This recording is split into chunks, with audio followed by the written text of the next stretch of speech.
Hey, everybody. Good morning. Welcome to the deck, the Drummers Education Connection. I'm here with some of my best musical friends, Rick Stojak, Chip Ritter, and Bart Mobley, members of the deck, and our special guests today, two of my favorite drummers, bright lights in the drumming community and the education community, Kevin Lehman and Kevin Stevens. Welcome. Hi, everybody. Whoa! Welcome, guys. Yeah, I've been looking forward to this one for a while. These are just two great drummers and great people, and they got so much to share. I know we're going to have a great hour today. So first, I'm going to give you a little bit of background about our guests. Kevin Stevens is based in Los Angeles. I met him up here in San Francisco. Actually, I don't know if you know this, Kevin, but the very first show I saw when I came to the Bay Area was Brass Monkey at the Blue Lamp in San Francisco. So that's really, yeah. I never knew that. No, we'll get to it. He graduated magna cum laude with a BA in jazz and music performance from the University of Miami.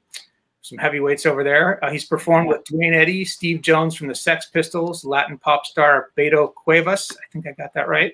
Beto Cuevas. And he's a super busy performer. He plays with the Rumproller organ trio and the Brass Monkey brass band, among other groups, and he's had TV appearances on Jimmy Kimmel, James Corden, Ellen DeGeneres, America's Got Talent. He's been on KCRW, Morning Becomes Eclectic, which is one of my favorite radio shows.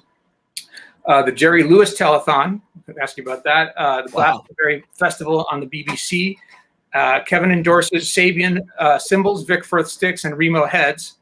And he's also an educator at the Musicians Institute in Los Angeles. Yeah. Hi, everybody. All right, there's Kevin and a quick show for you. And then our other Kevin Lehman. I was fortunate enough to meet Kevin at the NAMM show through Kevin Stevens. So these guys know each other going way back. So we're going to find out about that. Kevin's based in Colorado, and Kevin Stevens, you're also from Colorado, is that right? Yes. So and I know Bart's also from Colorado. Yes. Oh, yeah, Broncos. The bottom row. Go. Hey, you know what? I don't mean to interrupt you, Jeremy. I was this close to wearing John Elway jersey this morning. I was going to do it, and I should have. I should have done it. No, you shouldn't have. You shouldn't have. No, I should have. I should have. So today we'll call this the Mile High episode. Hey, I like it. I like it. So Kevin Lehman from Colorado, he's got a BA in music education from the University of Colorado at Boulder. And he's been involved with Colorado State Championship marching bands. He's heavy into the marching scene and works with, you teach percussion at various high schools. I know the Green Mountain High School, you're with them now, right? Green Mountain, currently, yep. Yeah, the drum corps and the marching band. He was part of the inaugural class to graduate from the LA Music Academy and studied with Ralph Humphreys. And I know you also study now on occasion with Dom Famularo. So Dom's one of the big names in our industry. We'll talk about that. He plays in the bands The Thoroughbreds, Stairway to Hell, which, as you might guess, is a Led Zeppelin tribute band, When It Was, and The Champions, and also in the Denver District Pipe Band. So that's something interesting we'll talk about. Kevin is a busy teacher, both in high school and also offering private lessons. And he's hosted clinics. He's been the featured teacher on the Sabian Education Network. And I know you have a strong connection with Stanton Moore, who's one of my favorite drummers. And you do a lot of work with him, presenting clinics with Stanton. And Kevin Lehman is also the president of the Colorado chapter of the Percussive Art Society. That's something I just got hip to a few years ago for the first time. I went to my first PASIC show. That was really, really cool. So I want to ask you about that. And lastly, Kevin endorses Sabian cymbals, Duelist pedals, Vader drumsticks, and if I have this right, rudimental drummers pads. Yep. And fife and drum corps sticks. Yep. Well, rudimental drummers pads and fife and drum corps sticks. Sorry, yeah, I wasn't familiar with those, so that's a new thing for me. Yeah, so awesome. Kevin and Kevin, thank you guys so much for coming on today. You guys are just great drummers, and we want to find out about what you're doing. Just in general, you know, it's been about a year now since COVID started, right? And gigs for me disappeared completely. Had to sort of pivot and shift gears. How have you guys been doing during COVID? You hanging in? Thank you, Kev. Same here. You know, all the gigs are gone, and all my travel gigs are gone. You know, I play with a David Bowie tribute band that has traveled all over the world the last few years, and of course that's all gone. So MI, where I teach, Musicians Institute, the enrollment's way down, but we are still teaching online, and it really has forced the school to pivot to, like, they were already starting to kind of follow Berkeley's lead of getting the online classes going and everything, but this really forced it to, like, you know, have to get into motion. So I actually helped write 2 curriculums and kind of create it online for reading. So that's been good. That's been 2 kind of projects that I've done during lockdown for the school, which have been good. I'm only teaching there a few hours a week, though, like I said, because the enrollment's down. Been spending a lot of time with my family. You know, my son just went off to college at UC San Diego. He's a freshman right now. So, you know, in normal times, I would have, the silver lining of this whole thing for me has been just spending a lot more time with my family. You know, that I wouldn't have been able to spend, you know. So that's been good. A few sessions here and there, a few recordings. I'm practicing a lot. You know, I've been shedding a lot, like we were talking about before we started, and that has felt great. You know, really, you know, I think I've imagined over the years, I wish, you know, I had more time to practice, or I wish that, like, I could pause everything and work on stuff. And it's like, wow, here is that time. So I really have tried to capitalize on this time and not let it go to waste as far as doing what I love, you know. What kind of stuff are you working on? I think one of the biggest things I worked on is the Billy Martin book. This book, Rhythm. Do you guys know this book? Great book. This is, it's a deep book that I bought. So it's Billy Martin from Medeski, Martin and Wood. And I bought this book forever ago. And it's got this whole really unique kind of like notation that's really cool. It's like a whole different way, but it's all, you know, coming out of Africa, West African kind of rhythms. And I did the first page about 12 or 13 years ago. And it was like the hardest thing maybe I've ever done in my life. You know what I mean?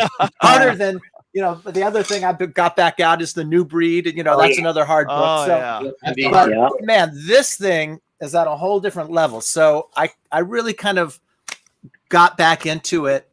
And it was funny. I was posting some videos of me working on this stuff. And like anything, you know, once you get through the initial kind of coordination issues that there are, because it's asking you to do a lot, it started to go. And I kind of got over that hump and I started to make some progress. But I posted a few videos, and then some other friends, you know, were kind of like, man, what is that? What are you working on? And Mario Cleary, from, you know, great drummer, friend of mine, he started working on it.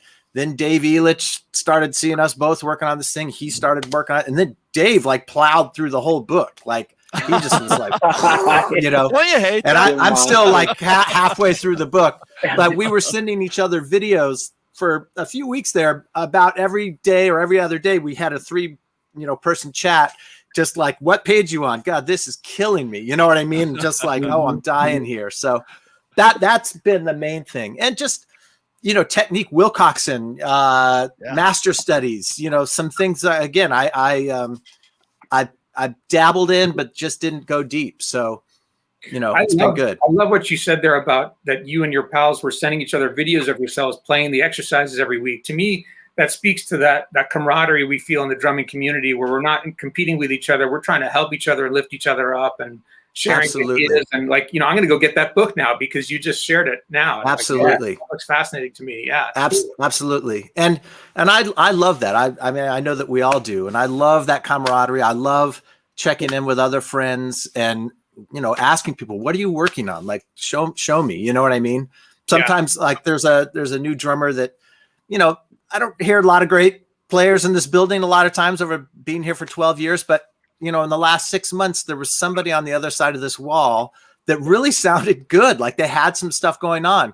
And so I went over one day and just introduced myself. And he's a guy who's like, was at Llama and is going to Cal Arts now, the French drummer, young drummer. And, you know, we both, again, kind of geeked out. And I was like, what are you working on? What are you doing? And, you know, it was really nice. So that's very cool. Yeah. How about you, Kevin? So yeah, a lot of the same things. Now I was thinking as you're talking, Kev, that one of the things that we've come across, we've got Colorado and California here, basically, right? Or Chip, are you in Arizona? I'm in Tucson, Arizona. Right. So different states are handling these things differently. There's different restrictions for what you can do. Colorado's kind of gone up and down. I've been teaching. I was fortunate. I really didn't lose any students. The transition into teaching online went pretty smoothly. I'll get back to that on why it went smoothly on my end. But the kids were all used to, once they started having to get online for school, they're all used to that. Those of us, like I've got several adult students, they're used to doing that as well. So that was kind of a seamless transition. With the high school, we were able to have, because some of the trend went down in the summer with cases and stuff, and so we were allowed to meet with the high school. I fortunately teach at the high school that my son is going to. So my youngest is a senior this year, and drumline and drumming is his life. So we were able to put something together. They weren't able to do competition stuff, but we were able to put the program together. So we were able to get that going. And literally right as they were having their final performance, everything got shut down. We kind of were able to sneak that in. I had gigs with the band that you're mentioning, Jeremy, Stairway to Hell. It's a Led Zeppelin, AC/DC, right? So the last song of the night, we start off with Stairway to Heaven and segue into Highway to Hell. So then, Nice. That's awesome. we were playing. There's a place that would have us play, and it had a huge outdoor deck right off of Santa Fe BART across from Arapahoe Community College. Oh yeah. Yeah. So they had this. I mean, when I say huge, I mean huge. This deck was like 100 square yards, and so we were able to play outside. That's picking up again in May. I've got another show with that band in April. It's indoor on a stage, but they're limiting it at 50 people. So it's starting to pick up. There's some venues starting to do stuff. So I've actually have some St. Patty's Day gigs with my pipe band this weekend. Again, the same thing, cool. very, very distant. So it's starting to pick up again. Everybody, we all did the Zoom thing. You mentioned Stanton more. I live literally 5 minutes from Red Rocks Amphitheater. So I got to know Stanton. So whenever Galactic would come to town and play at Red Rocks, which was basically once a summer, I would have him come into my home studio here and do a masterclass. And that led to me just really appreciating everything he has to offer as a teacher and as a player, as a person. He's at least one of the best dudes out there as well. But I was doing some of his camps in New Orleans. I would go out to his camps in New Orleans, and he had one last December, first time ever, on building your home studio for video. So I went there and I was learning about, cameras and all this stuff. Little did I know, 3 months later, boom, it was going to be a necessity. So that kind of greased the wheels for me. I was already prepping for that. So I won't say it was seamless, but it was relatively easy. I had already set the wheels in motion to get set up to teach that way. So that was, I guess, someone looking out for me, maybe the right information being available at the right time, even though I didn't know it. So there's that. And then as Kevin said, I've been practicing, and for the last 4 years, I've really reinvested myself in my learning as well. I'm not ashamed to say that I do a lot of studying. I work fairly regularly with Dom Familaro. That's been awesome. Stanton, of course.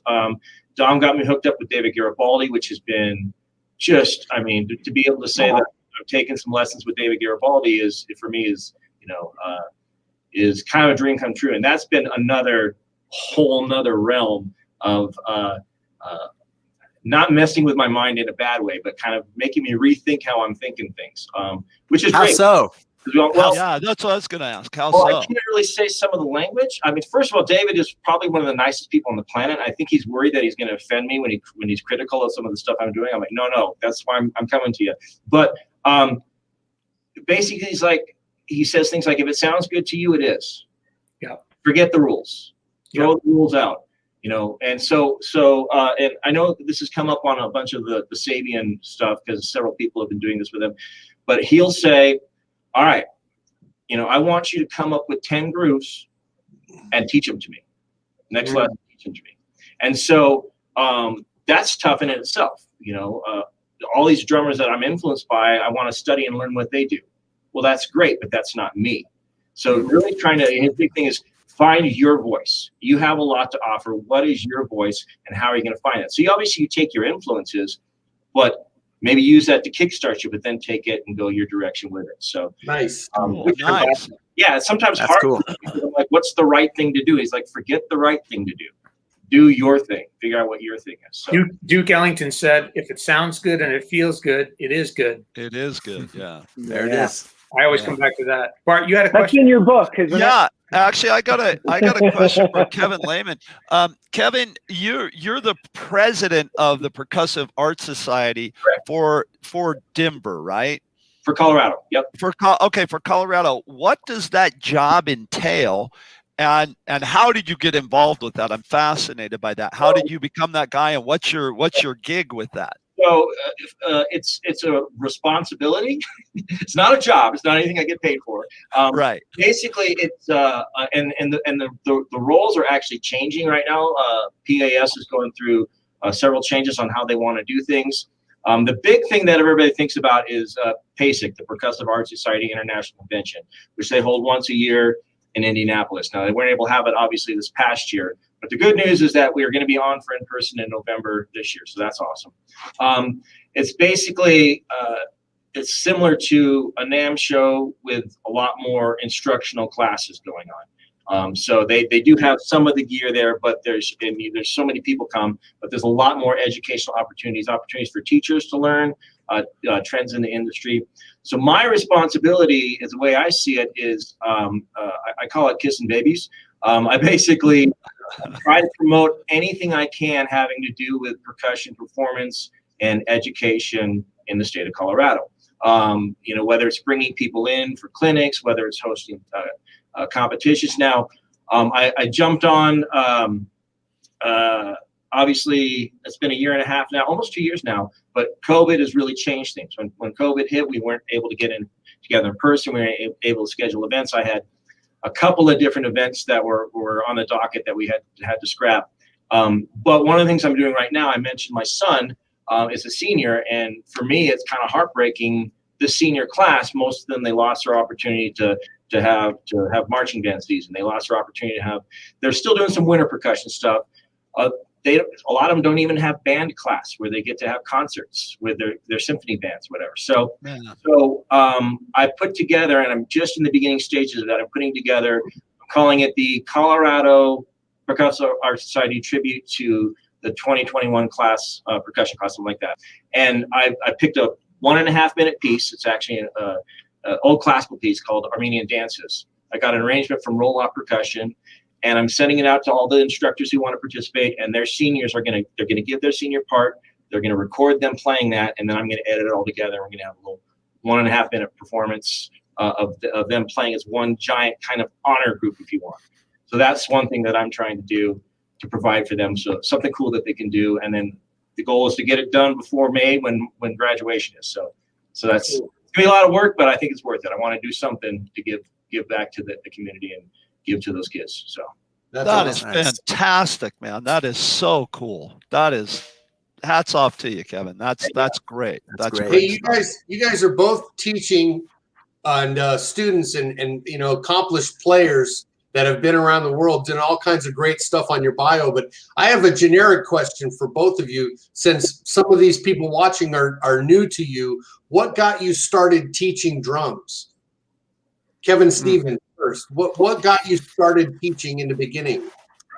I first did some teaching way back right out of high school. I did drum and bugle corps. I marched with the Casper Troopers in like 86 and 90. And so, and right. And I was transitioning from going to CU, where I first met Kevin. I was going to take a year off and then go to University of Miami. And so I was back at home, and my high school band director asked me if I would come help with the drum line. So that was kind of my first experience with that. And then, I always enjoyed it. Not so much with very young kids. That wasn't really my thing. But like when I had older students or adult students or people who were kind of had made some kind of commitment about this, I really love to meet them there. So I'd had a few private students over the years, but it wasn't something that I really pursued as much as like my playing career. That was much more my priority. And then in 2009, things had kind of slowed down as some touring that I'd been doing kind of came to an end, and it was a kind of a slow year and whatnot. And one of my friends from University of Miami, again, you know, we all have these connections through whether it be colleges or PASIC or music stores or in companies or whatever. One of my friends from college, Stuart Jean, had been working at Musicians Institute. And we were kind of Facebook friends, you know, not really in touch. We both kind of knew each other. We're here in town. And I wanted to reach out to him to just say, hey, if you're ever thinking of hiring someone new, I think I could be, you know, an asset there. And it was so funny. Before I could say that to him, he said to me, hey, would you ever think about teaching here? So we both had the same thing in mind. And I was like, yes, I would. And so that was 2009. They were kind of looking to bring in some outside blood, you know, people who had done some different things, gone to school elsewhere, and kind of infuse some different experiences into the school. So that, and it's been a really wonderful 11 years. Like, you know, I know that all you guys can relate to this, just how much that I learn from working with the students, you know, and me being forced to question, like, how do I think about this, or how do I explain this, or whatnot. So it's been really great. It's just part of what I do. The playing still for me is the main thing, and playing live is really still, you know, and I've had a chance to reflect over the last year of being off and thinking about like, what do I want to do going forward? Or like, what is it that I really love? It's still live performance. That's the number one thing for me. Nice. Nice. Kevin Lehman, what got you started teaching? So I'm going to copy Kevin here. So my sophomore year of college, my high school band director called me and said, you know, I need some help with my drum line. Come on back. And so that was my beginning experience teaching drumline stuff, high school drumline stuff. And then Jeremy, you met my former teacher, Steve Faulkner, at the last NAMM show. So he was my teacher. Yeah, super guy, great teacher, great friend. He was my teacher all through high school. And he had a good sized studio at a local music store. He was going to Vegas to play for the summer, and he gave me his studio. This would have been, actually, this was after my senior year of high school, right after I graduated high school. So I took over his entire studio teaching to keep it going for 3 months while he was in Vegas, and then up to college. So that's really kind of what got me into it.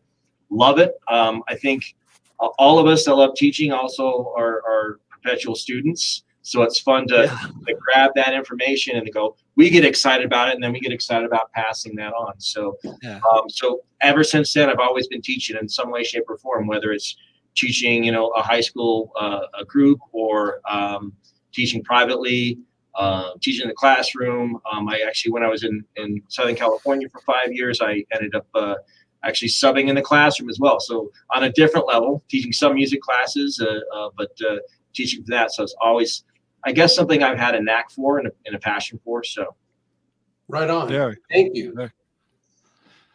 I got a question. Yeah, I got a question actually for both Kevin. So while I'm talking, I'm gonna throw them both out there. I'm gonna go to Kevin Stevens first. So teaching at MI, I'll throw both questions out and then let you guys answer them. Teaching at MI, do you specialize in one thing? Is there like I'm the jazz guy, or I'm the drum line guy, or I'm the second line guy? You know, is that kind of your thing? Is that your specialty? And then Kevin Lehman, you said that you studied with Ralph Humphrey, as did I. I've often kind of cited Ralph as he was the guy. He was like, when I studied with him, the cool thing about Ralph was I'd say, hey, I want to work on this. And we'd start working, and then he'd go, I'll be right back. And he'd come back and he'd have a piece of music, and it had nothing to do with what I wanted to do. But he saw there's a giant hole over here, and he fixed it. And then I got onto my thing. Was Ralph like that with you? And what were your thoughts on Ralph? So Kevin Stevens, I asked you first. So there you go. Okay. That's a great question. And I'd say at MI at any certain quarter, there's probably 15 teachers that are there constantly, and then another maybe 5 subs or so. So 15 to 20 teachers, and everyone is world class. A lot of great talent there. But everyone, of course, does have their niche, and I think for students, it's funny.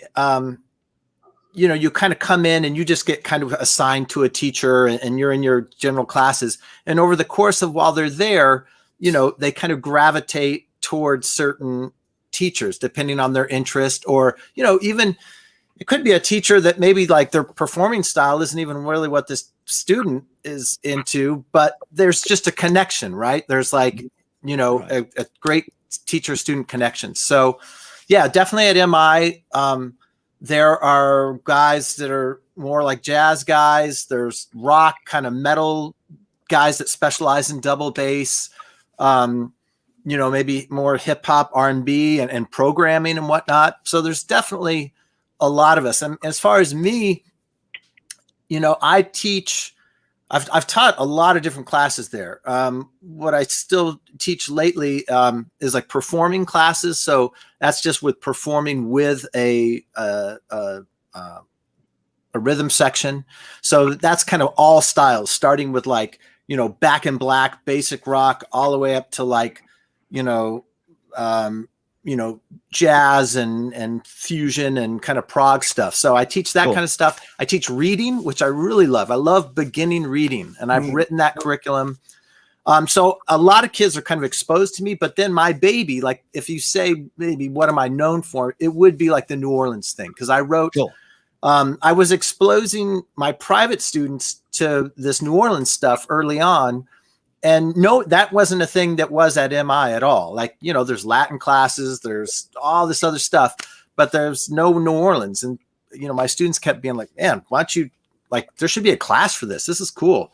So, I wrote a curriculum for that. And so I'm known for that. And I bring in this like 100-year-old drum set. And so they always like one time a quarter. So they see me wheeling this 28-inch bass drum and 100-year-old hardware and all this weird stuff. And so they kind of know me as that guy, around it. And I guess like like a groove guy, kind of rootsy group, because I do a lot of rock kind of, rootsy stuff. So I don't know. I guess I'm that kind of guy. Definitely not like chops, double bass blazing. I'm not that guy, No, that's Hey, cool. Kevin, That's cool. Kevin Okay, Stevens, Kevin Lehman. Sorry. Oh, sorry, Bart. I was just going to go to.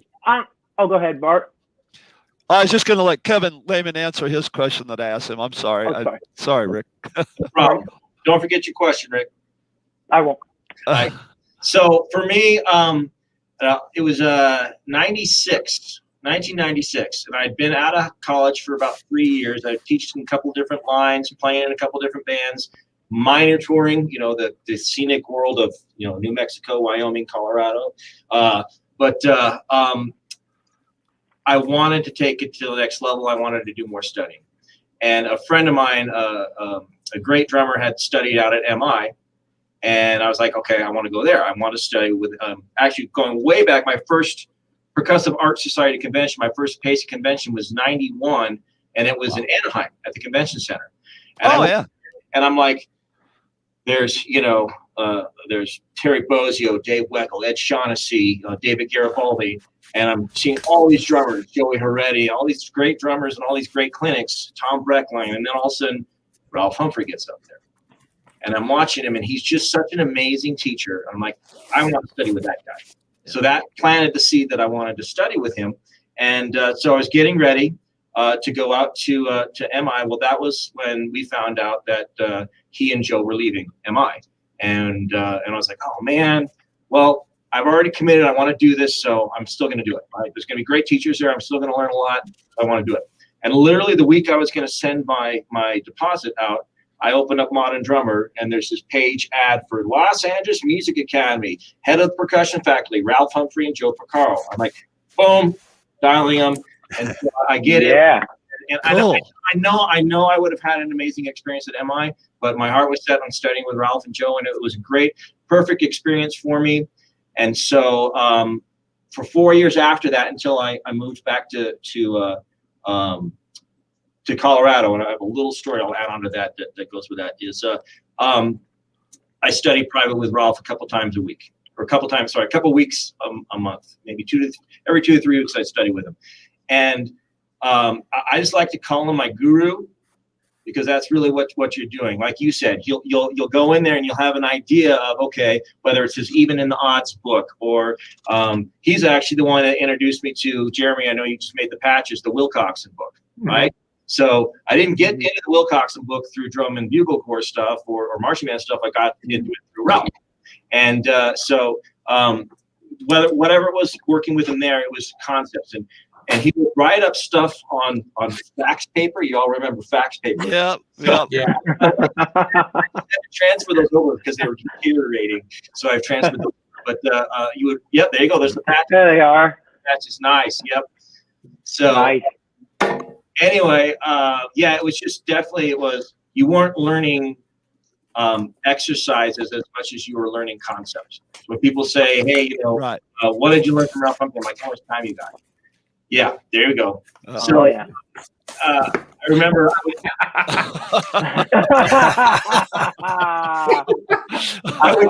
go back to California at least every year, because I'd gotten married, and my wife at the time, her folks lived there. So we would go back, and every time I would go back to California, I would study with Ralph. And there's one time he gave me this one sheet, and it was just like groups of numbers, right? And he said, this is about 3 years of work, and he was right. And so I will say he's since turned it into his, I think it's Rhythm by the Numbers, I think his most recent book. And he turned that little sheet into that book. And it's just it like this? Very similar. Yep. Very similar to that. Yep. That's Ralph right there. Yep. And then did you go through these? Yes. Yep. Yeah. Yep. Yeah. Oh, Killers, man. That second Killer. page, Oh, I love it. that second page you showed me is curriculum from Llama. So he took that stuff over to Los Angeles Cause Music now. Last story with the whole thing is, I have to say this, that one of the things that facilitated my move back to Colorado was the birth of my daughter, which was 20 years ago today. So I wanted to Yay! Happy birthday. So sorry, that was a little addendum I had to slip in there. So Nice. No That's worries. awesome. Happy birthday. very cool. Rick, you had a question.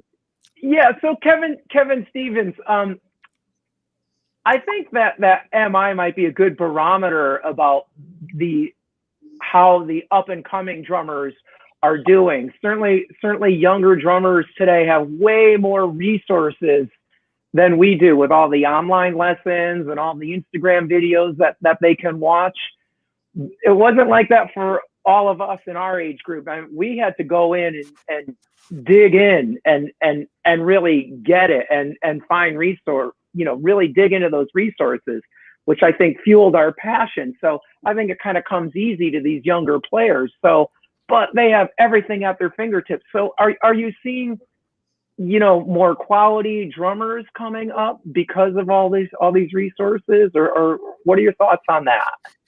That's a great question, and I think MI is a unique or a school like this, Llama or Drummers Collective or any of these kind of schools where, we have people coming from all over the world. Not all over the country, but we have a lot of people from China, Taiwan, Brazil, Israel, Scandinavian countries, you name it. So it's really interesting to see these students come from these different places and to see, based on their culture, some similarities that happen from these different places. But yeah, overall, and at MI, there's a really wide range. I think that back in the day when it was a smaller school, from my friends that actually went there and people that taught there, it was like when Kevin went to Llama, it was much more like people who had already been to college, who had maybe out on their own, paying for it on their own. Like it was a serious kind of thing. Over time it's gotten bigger and maybe more of a business. I don't know. So I think they've expanded who they accept. So we have a wide range, all the way from people that have been studying and they are very focused, and they are coming here for a very specific reason, to all the way down to people who, they're close to beginners. And so it can be a real challenge to kind of meet everyone's needs, especially when you have that in one class. It can be really challenging. Like, wow, how do I keep everyone inspired here and not get anyone lost? But as far as, that's the thing I think that we're all dealing with, and that we all deal with our students, is that they have all this information at their fingertips. And I think their tendency is to just go like surface level, and to just like want to like get a little bit of everything, or just try this thing, and they don't go deep. And, so that's what I try to encourage, going deeper on something. And, again, I'm not going to go into naming any certain countries or whatever, but certain students from a certain country seem to really love to just gather tons of information. Like give me something new, give me something new, give me something new.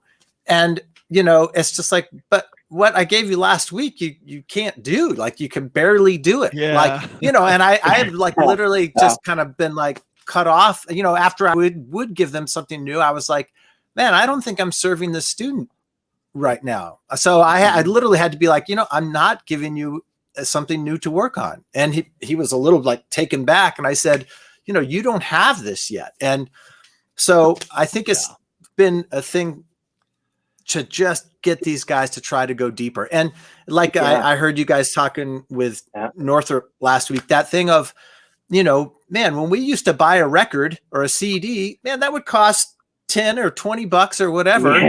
I barely had. So man, I would live with that CD for a month until I bought the next CD, and would wear that thing out, even the tunes I didn't really like. I was like, oh God, I spent all this money on this. I better try to, and you just don't see that happening. That I don't see that happening.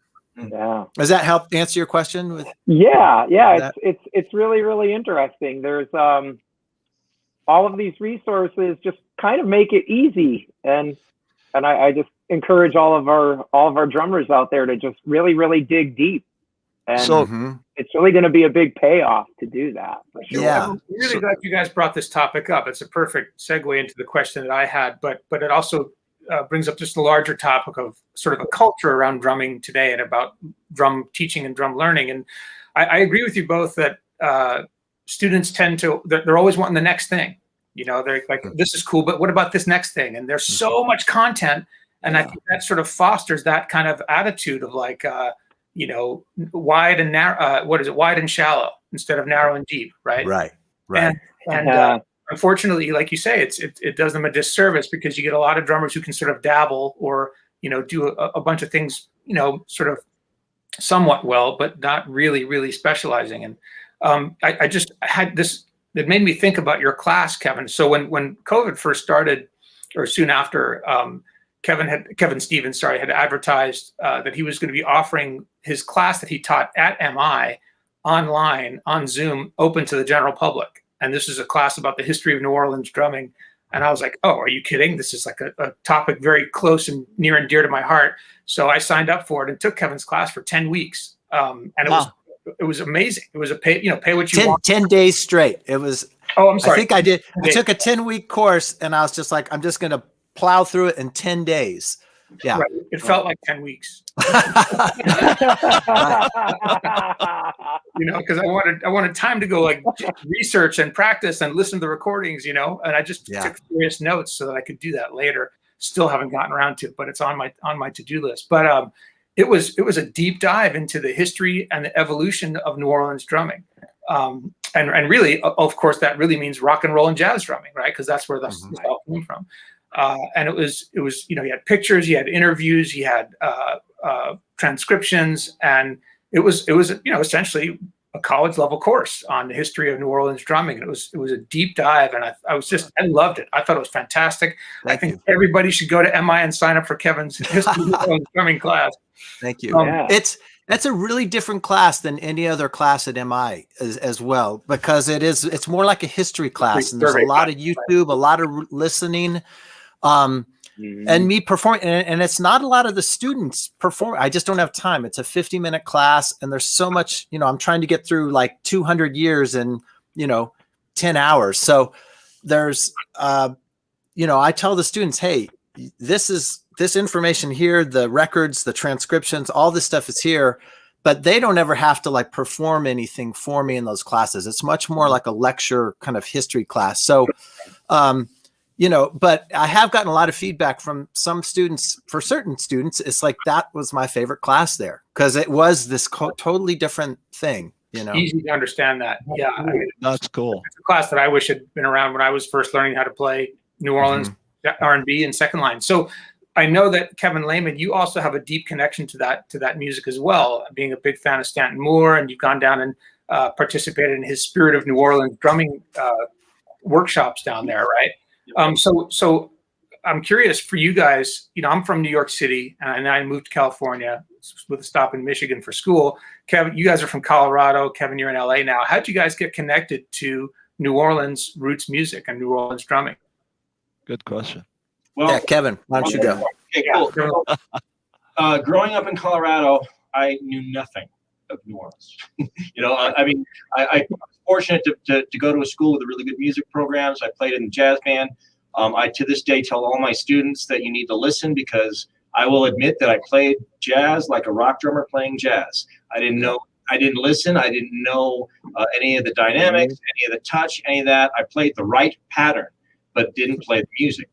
And so, honestly, I don't know where I came across it. I saw Stanton's book. As you guys can tell, I love drum books. And I had heard him. I'd heard a Galactic album, and I was like, I was playing in a 13-piece funk band at the time. Do a lot of power stuff, a lot of Earth, Wind, and Fire. And so when I heard that, I was like, this is great. I love this stuff. And so that got his name in the back of my head. And honestly, I didn't really delve into it until, guess it was the fall of 2016. Sabian Education Network. Joe had Stanton on there, and Stanton was talking about this brand new online academy called Stanton Moore Drum Academy that he was starting. And I'm like, dude, I'm on. So I hopped on, and like we were talking about earlier, the community within there, drummers from lots of different places in the United States, but we had Nikos from Greece who's always on there. The community was great. People were sharing ideas, and so that was my introduction to Stanton. So I decided I'm going down to his camp. New Orleans is where my wife and I went on our honeymoon, so she came with me. So that just became our yearly December trip, was to go down to New Orleans, and I've made so many great friends there. And of course, through that, you can't help but, I guess a great point. All of us are teachers. When you run into a teacher that is truly passionate about what they're teaching and loves everything about what they're teaching, and Stan is a true student of the history of New Orleans, that's infectious. And so it just kind of took off from there. And again, like I said, that led to me interacting with Stanton and hosting him when he comes out here for classes. But really, it's a relatively new thing for me, and it just came out by hearing somebody play individually as a drummer and admiring what he did, and then turning that first page, and then boom, it takes off from there. Nice. I think for me, I know exactly when it was, and I think that Kevin might have been there when it happened for me, but maybe he didn't pick up on it, and I did. And it's nothing against him, or it's like we all, with music, we connect with certain things at different times. You know what I mean? And that's why I think as teachers, it's so important that we're always turning our students on, at least exposing them. That's a thing that I do as part of my lessons. I'm always at, I just assign them a tune every week, and I say, okay, this is the song. You need to make a chart for yourself of it, and you need to come in and perform this as close as you can to this, and we're going to talk about it. You know what I mean? And they start out simple and they get more complex, cool. But I'm trying to just expose them to different things, to Motown, to AC/DC, to Van Halen, to, this, to that, and just seeing, what sticks, you know what I mean? But I think, Kevin, you and I were at that thing up in Greeley, right? That the Summer. thing with Houghton. Yeah, Steve Houghton. Was that the year that Ed Soph was there as well? Yes. Yeah. So Ed Soph, we were in some kind of class, and I don't know if Kevin was in this class or if we were split up into different things, but we were at some kind of like weekend percussion workshop or a day-long thing. I can't remember, but Ed Soph was doing like a listening kind of, hey, this is all stuff you should be exposed to. And he was just kind of clicking through different songs he probably had on a cassette or something. I don't know. And he put on a Meters tune.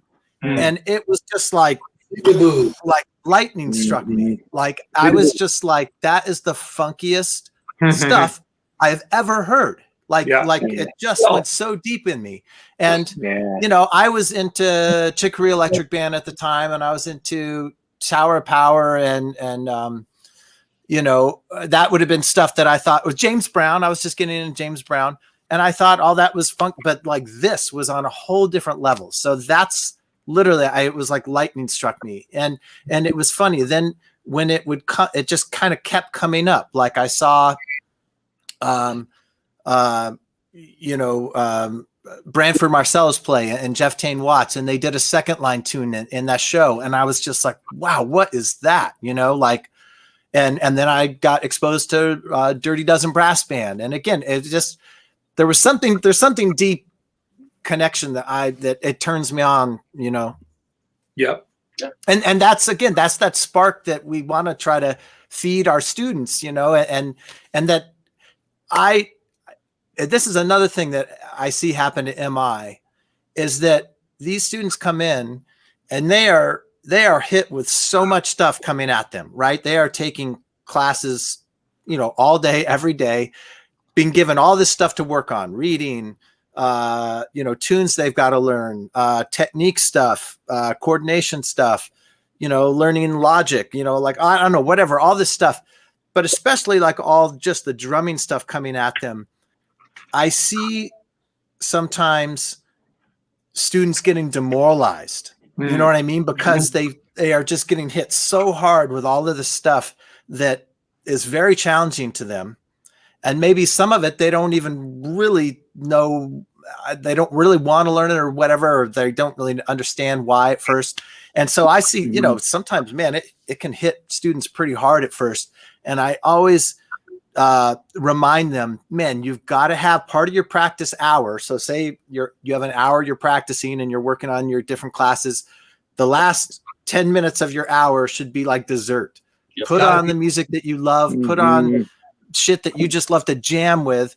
And you got to remind yourself why you love this instrument. You know what I mean? You can't lose touch with that. That's so great advice.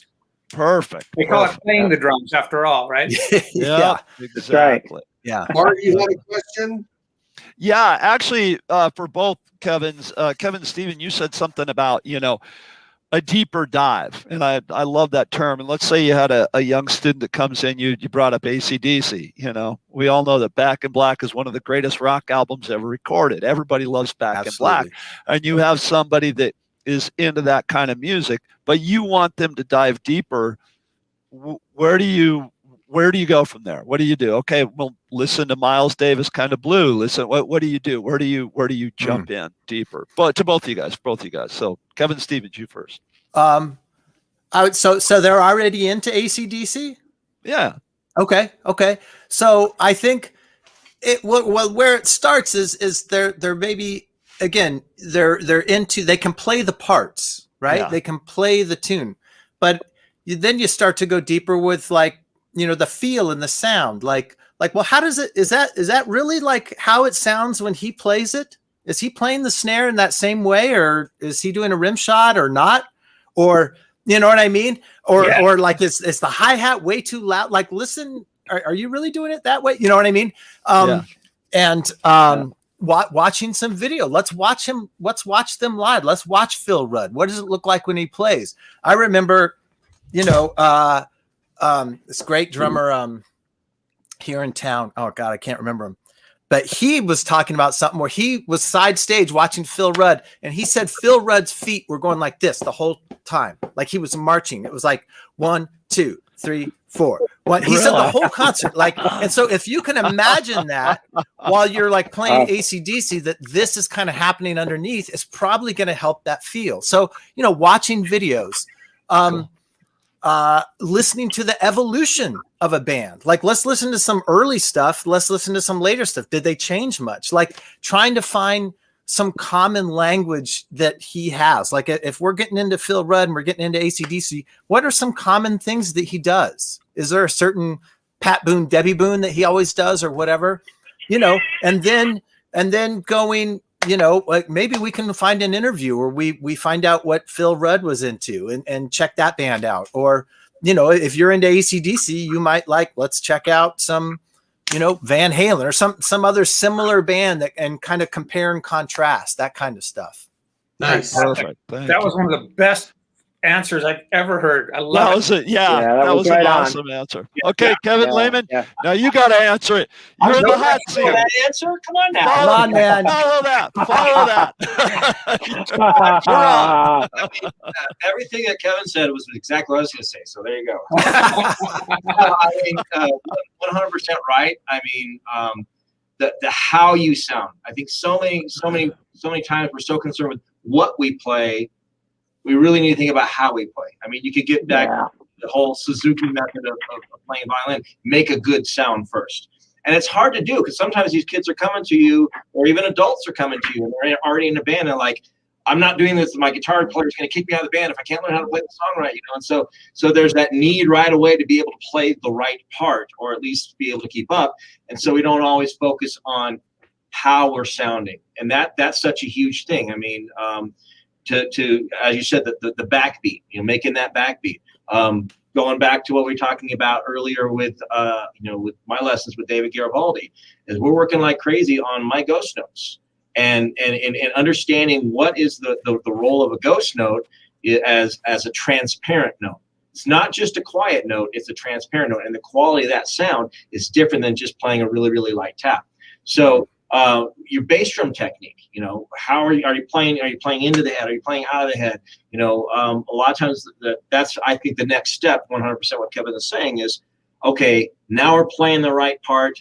Now we've got the coordination down of what's supposed to go where. Now how is it grooving? Are we playing music, or are we playing an exercise? Right. And so I think that would be the next step.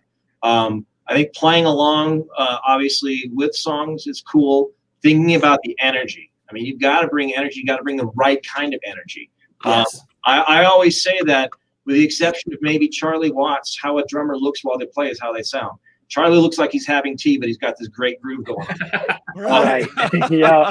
You look at Steve Gadd when he's playing a ballad, and he's hunched over, and he's just completely immersed in the feel of what he's doing. So, so kind of discussing that, and then from the standpoint of where you go from there, like Kev was saying, where can AC/DC lead to? Also, when you have a band like AC/DC that's had different drummers, where do you go? So I love playing in this AC/DC Zeppelin band. I've got my, my Amber Vistalite with a 26-inch kick for the bottom side. And one of the things I loved was late 80s AC/DC, Chris Slade using the two gong drums. So I got those DW 20-inch pancake gongs. They're only about here, right? And I got the side for Thunderstruck. You get that in there, and it just kind of adds that extra added element. So the instrument that you're playing, obviously, you want it to be yours. You want it to be your instrument, so you can have your voice. But to a certain extent, what type of cymbals you're using, all those things factor into it. Obviously for a gearhead like me, it's just an excuse to buy more stuff, because you gotta have a funk kit, But anyway, and of course all the cymbals to go along with those, right? AAX, HX, which ones? So yeah, from there into different bands, and you can see, I think, with a student what they're into. But every once in a while, you'll be able to introduce them to something or a path they may not have gone at that point, maybe later on, but introduce them to a drummer. And it's amazing. We've all been doing this for so long. there's all these amazing drummers and musicians out there that were like, oh yeah, Manu Katché, we throw these names out there, but they're not necessarily household names. And so, Manu Omar's another one that like yeah, people don't know about. There's yeah. So just kind of going down that road of, okay, now you like this, so you might like these guys. You might check this out. So right on. Awesome. Kevin Lehman, I've always loved your Sabian cymbal setup, and I think it's just so great that you've embraced a lot of technology. I know you mentioned you worked with Jim Toscano on your camera setup. Could you show us your kit? Sure. So what I've got here now, this is my main studio kit. What I tell my students when they come in is this kit never leaves, so I never have to tear it down or set it back up. So therefore, that's why I have all this stuff, because I don't have to lug it around. But this is my overhead view. So, so it's basically started as a 6-piece and then grew, added some extra toms. And then the cymbal, like anything else, your setups can be influenced by different musicians. Early 2000s, Thomas Lang had the double China cymbals up to the top there, so those are up there. Just recently, Todd Zuckerman, he takes his China, drops it flat, so it's a little easier to catch. You don't have to reach so high. So just different things. Most of what I got up here are from the HHX line, the Sabian, a little darker. This is my Garibaldi Soul Side Ride. Gotta love that thing. These were a fun thing I picked up. I don't know if you can necessarily see these, but these are the top cymbal is unlaid and it's got a bunch of holes in it. So it's just a kind of a cool white noise sounding. Oh, cool, yeah. I got it triggered with a cable hat over here. So then an upstairs on my Bobcat, I finally, as we're empty nesting, my wife has allowed me to set a drum set upstairs now. It's got an extra piano. I call it the Jazz Lounge. So I've got I used the Crescent line, the hammer tone. Jazz Lounge. Yeah. Oh, dude, I have some Crescents. I have some Crescents. Yeah. Those are great. So that's cool. And then just I've got it's waiting for me, the new Wecco Flat Ride. Releasing beautiful sounding cymbal, heard at the NAMM show. So is that going to be in an Evolution? It's not an Evolution. It has a name. I think Dave just advertised it on his Facebook page. It has a name. I'm forgetting the name. It's like a 22, and it's not a brilliant finish, and it's got such great stick definition, and the shimmer as well. It's beautiful. I love flat ride. And it's a flat. There's no bell. It's flat. It's absolutely flat. So I think it's probably similar to his Legacy line versus the Evolution. Oh, okay. Yeah. Oh, man. Cool. And it's funny. I've teased Kevin a little bit about gear. We've kind of joked about gear a little bit right up here in the past. I got the light. It's right up here. If you want to see the opposite studio, here's my kit that I'm playing right now. Oh, I love it. I love it. That literally is this. It's a kit that I record a ton with. It's an old 60s, Duco Club Date Ludwig that looks like, Sanford and Son, or it fell off a truck or something. I joke with people that I paid a lot of money to have it relicked that way. You know what I mean? Like those guitars, that they. Right. But these are, some Sabians, and love the Sabians. But that's great. It is. I'm a gear guy too, but more of like a vintage gear guy. Real funny story. I'll see if I can get this camera angle to work here. Grab my foot cam here.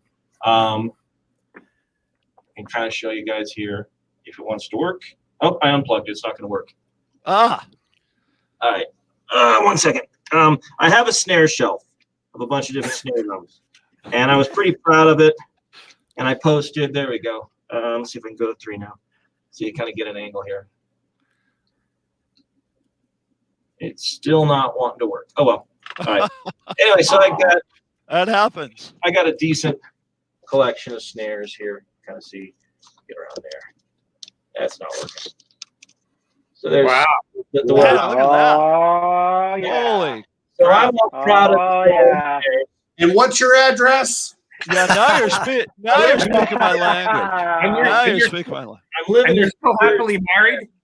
My wife's a photographer, so she gets to buy the photography equipment, and I don't complain, and I buy the drums she does. Like, Yeah, that is there you go. especially when they're sparkly, rainbow colored. She likes those. But anyway, so I had this wall. There's probably about 20 some odd snares up here. And Kevin proceeds to inform me that my collection is null and void because he does not see a single acrolite or superphonic. So, Superphonic, you have Hey, to. I know. I got 2 superphonics right here, and I got 2 black beauties. So. You need a black beauty and a superphonic. but I did find, actually, I had a kit that a student's parent had given me, and I had it in storage, and I open it up, and it's an acrolite. So I'm like, sweet. So I got it all tuned up, and I made a point to show Kev that I did have an acrolite. So my collection could now be considered. I couldn't resist the chance to tease him about that, you know. Hey, you got to. Something tells me Kevin's snare collection is never going to be complete. That's right. Probably Never. not. I know that Never. mine's never going to be complete. I know it isn't. Yeah. Yeah. Hey, so I gotta let's do this really quick because we got to give a snare drum head away. And so in the theme of the mile high bottom row here, the winner of today's snare drum head is Jacob Sosa because he's from Colorado. So Jacob. now here's the cool thing about Jacob. He works at Rups, right? Dude, I knew Bobby back when he started in his apartment. Me too. Did Me you? too. Do you remember Von Knight Campbell's? This chain of stores, Von Knight No. Campbell Music Store. Oh, the music store. Sure, yeah. I worked there and taught there a billion years ago at the one at Southwest Plaza. Wow. Yeah, and I also worked. Sorry, I got a frog in my throat. I also worked down at the main store on 9th and Broadway for a number of years. Mm-hmm. So anyway, so now this is a question that's been brought up between Jeremy and Rick when we had people from the East Coast on. Okay. So this is a serious question. Kevin Stevens, Kevin Lehman, get ready for this. Okay. You guys ready? You ready? Ready. Sure. I'm just going to throw it out here. Romano's Pizza on Littleton Boulevard. Please tell me. Wow. I don't know it. Oh my God. I don't know it. I'm from the opposite side of town, so I don't know it. Oh man. Discussion about pizza from Colorado. That's like having a discussion about Oh no. Hey, you know, but Jeremy, my favorite pizza in the world is Zachary's, though. that's a different thing. That's a deep dish thing here in Yes, Berkeley. It Yeah. is. It's fantastic, but that's See, different. that one fell flat. Look, just, just, Well, I what was do you like, think about pizza from I thought Colorado? for sure. No, man, I thought for sure Kevin Lehman would be, Romano's. Yeah, I love it. It's off of Santa Fe, Say it again. off of Santa Fe, right? Just off. It's, Littleton Boulevard, downtown Littleton. I've been there. My wife used to live down there, and she swore by it. She loved it, and we took the kids there one time, and it was good pizza. But when you take kids anywhere, you're like, sit down. Well, I didn't want to talk about Rocky Mountain oysters or anything like that. So I thought pizza would be a good thing to bring up, and it just fell over. No, how about like No, Blue no, Bonnet or something like that? Like, Blue Bonnet or some kind of Mexican food to be good. So, yeah. Hey, Tortilla No, Flats or Mission Trujillo. Those are great. Those are great Mexican food places in Colorado. This show has turned into a drum and pizza show. Let's face it. It kind of has. You guys need to get was it Bobby Angeletta on here next? That's just Yeah. what I was He's thinking. coming up soon, Yeah, I think. Yeah. yeah, he's Hey, coming speaking up. of coming up, I think next week, correct me if I'm wrong, we're going to do a deck roundtable on playing for the song. Is that right? That's next week? Yes. That's next week. We're not having any special guests on. It's just going to be the four of us, Rick, Chip, Bart, and myself. We're going to talk about playing for the song and what that means. We're going to play lots of different samples of music and talk about developing just what we talked about today, dialing in your sound and really trying to fit the song and make the song, the drum be part of the song and fit the character of the song. Anyways, Kevin Lehman and Kevin Stevens, what a pleasure it has been to have you. Thank Great. you. You guys are It's awesome. been a lot of fun, guys. This Nice has to been meet fantastic. you guys. Yeah, this is a really cool thing you guys have started here. I've enjoyed it from how long has it been now? About 4 months, 5 months? You guys been doing this? Yeah, this is episode 24, right? 24. Today's episode 24. Yeah. Yeah, great Yeah. stuff. And always good to hang with Kev too. So Yeah. Awesome. I'm so glad you guys came on. We'll definitely have you back at some point, and hopefully we'll be able to see you sooner rather than later in person. you bet. Absolutely. All We right. appreciate it, guys. It was awesome. Thanks to for meet having you. me. Thank you, guys. Thanks, Thanks for Stephen. taking the Everyone. time. This has been great. Awesome. Thanks, guys. See you next week. All right.